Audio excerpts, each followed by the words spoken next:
What's up, guys? Good afternoon. One more video about nickel cornerbacks before we move on. And the first video was about the likely to be expensive nickel corner studs.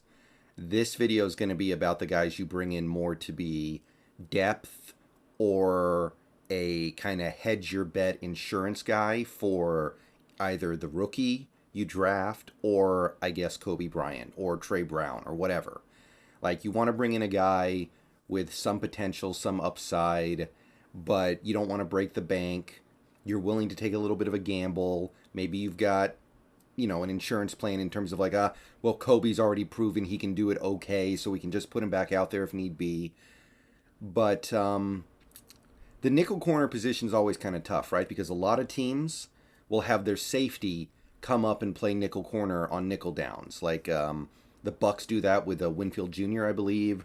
Who else was it? The Ravens do it with Kyle Hamilton, I believe.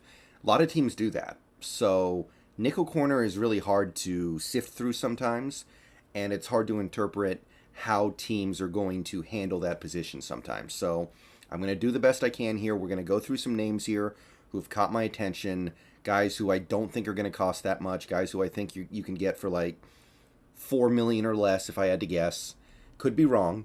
With these guys, it's really tough sometimes to gauge value. But let's start with one of my favorite guys in this group, Isaiah Oliver of the Atlanta Falcons. Young.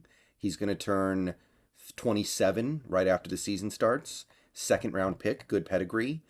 And, I mean, it took a while for him to really get going. But his most recent year, the 2022 season, he started to show himself as being a very capable nickel cornerback. Now, he didn't play a full season. He only had the one interception. He didn't make a ton of plays on the ball, but seems like he was playing his best football there.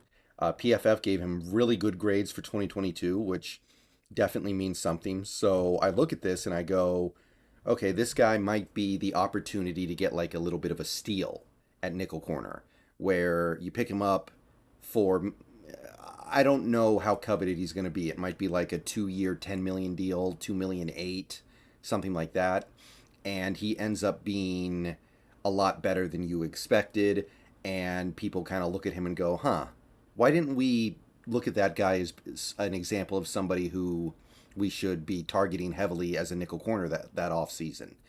Not somebody like Cameron Sutton, who is probably going to be targeted by a lot of people because his credentials are so good and he's a much bigger name at this point. But Isaiah Oliver would be a nice pickup for probably just $4 or $5 million bucks. Another guy would be Nick Needham of the Miami Dolphins. This guy kind of burst onto the scene really in 2021, although he had established himself somewhat in the previous years. But the Dolphins had a really good corner tandem of Xavier Howard and Byron Jones, and Nick Needham kind of emerged as the quality nickel corner to man that position while those two guys were on the outside. And he was doing a pretty good job. Now, this most recent year, he got hurt. He only played in 6 games. So the hype kind of died down. I don't think there's going to be a huge demand for this guy just because of that. If you go to his PFF page, obviously the 2022 season was cut short by injury. The grade was still okay. Grade was a little bit better the previous year. So it's nothing crazy, it's nothing over the top, but it's reasonably effective. And look, when you're talking about a guy who is playing with 2 elite outside corners like that, you're going to get picked on a little bit. You're going to get put through the fire. And Nick Needham seemed to come out of the fire looking okay. And again, this is an area of free agency where we're looking for cheap options that have upside, not for a guaranteed home run slam dunk. Nick Needham, because he just had a year where he didn't play that much, he might only be like $2 million, 1 year, $2 million. I would definitely take a shot on that. Another guy would be Anthony Brown. This guy actually, I believe, played outside corner for the Cowboys this most recent season. He was playing outside for them. But in previous years, he has played nickel. And he did it very well. It was, I believe, in 2021, they lost Jordan Lewis to, I believe it was Jordan Lewis to injury, and Anthony Brown played some nickel for them, and it worked out fairly well. He actually had a career year in 2021. 2022, he got hurt, only played 12 games, didn't play nearly as well, which should depress his value a little bit. But he's going to turn 30 this year. He's not exceedingly old yet. And it I'm not crazy about this one, admittedly, but because he's coming off a down year, he's probably going to be a little bit cheap. So, you look at his PFF grade in 2022, and you can see it was a little below average, not great. You can see that it was significantly better the previous year when I believe he was playing mostly in the nickel. You look at his size and weight and speed, and it kind of makes sense for a nickel corner, but you could get him at a depressed value because he just got hurt. So this might be another guy who's like 1 year, 2 million, 1 year, 2.5 million. Just let me prove myself again. Let me get another chance at the bigger payday after I have a really good year. So Anthony Brown, there are some concerns there. I think he gets a lot of penalties, but that could just be a Cowboys thing, honestly. So I'm not even super worried about that. Kind of a little bit of a forgotten man in Tampa Bay secondary would be a Sean Murphy Bunting. He still played some last year, but again, Winfield Jr. started playing a lot of nickel corner on passing downs, so guy like Bunting doesn't get to play as much, but he still played some, and it seems like he's still a pretty effective corner. He was regarded as one of the better slot corners in the league not that long ago. He's young. He's only going to be 26, but he hasn't done anything amazing over the last couple of years. I believe he was the guy who had an interception in his first 3 playoff games in the Tampa Bay Super Bowl run, which was historic. But since then, he's been a little bit quiet, hasn't been quite the reached that effective level of play yet. And he's coming off a year where he did miss some games due to injury. I think he got injured in week 1 and came back and didn't play a ton. So the value might be a little bit depressed for a guy who should still be pretty good. Now, his PFF grade for 2022 was still very strong, 76.6. Maybe that gets him paid, I don't know. You go back to 2021, the year where he actually, I believe, started a little bit more at least. The grade was significantly worse. Still not bad, though. So maybe this is a guy who gets paid, but I'm thinking something like 2 years, 6 million, maybe. Something like that.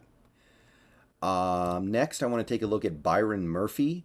And this is a guy who might get paid a little bit more than I'm thinking, but I don't know if I would be willing to match it. Byron Murphy, he's got the pedigree. He was a second-round pick.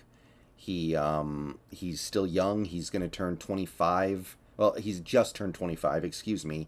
He won't turn 26 until the playoffs next year, so age is not really a concern with him. I know he's played on the outside, but I believe he's also played a good amount of nickel with Arizona. And I think he's probably better in the nickel than he is outside. That's obviously subjective, but that seems to me to be the case with him. So you get him, you can say, okay, we're going to put you in a more permanent nickel role and see if you can flourish in this system with Carroll. Obviously, Carroll's had a lot of success with cornerbacks. And by the way, that's not to say that Murphy was bad in Arizona. I don't think he was. Maybe he was a little bit of a disappointment. He was basically a first-round pick. But above average PFF grade, not bad at all. Good tackler as well, generally considered to be one. Even in 2021, which was actually his breakout year in terms of interceptions, and the Cardinals made the playoffs that year, his grade was considered to be about average, mostly because of tackling, I think, dragging it down a little bit. So Byron Murphy Jr. definitely has to be a candidate here as a cheap 1-year pickup. I would personally hope for something like, 1 year, 3 million, 1 year, 4 million. I don't think there's anything in his resume that screams big contract to me, especially after a season where he just played 9 games.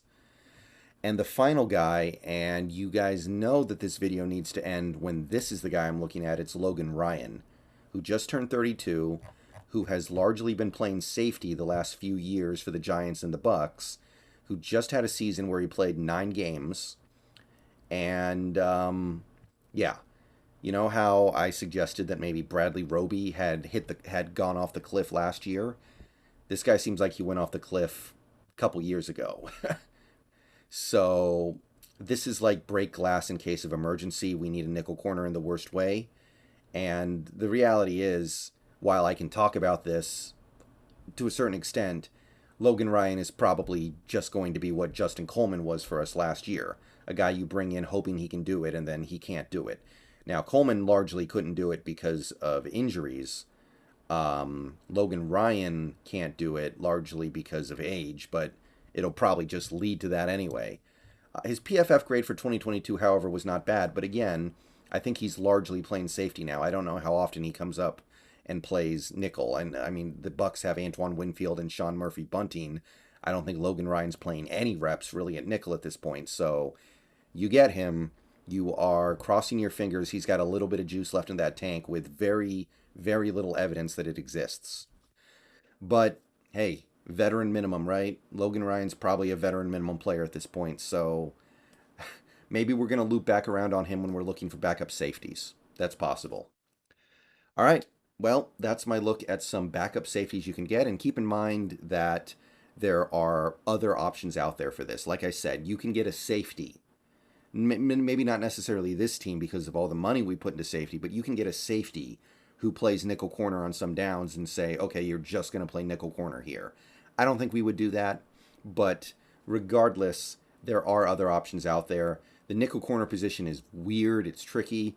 Honestly, it wouldn't amaze me if we just rolled into 2023 with Kobe Bryant playing nickel and some random veteran min or vet min plus guy behind him just in case.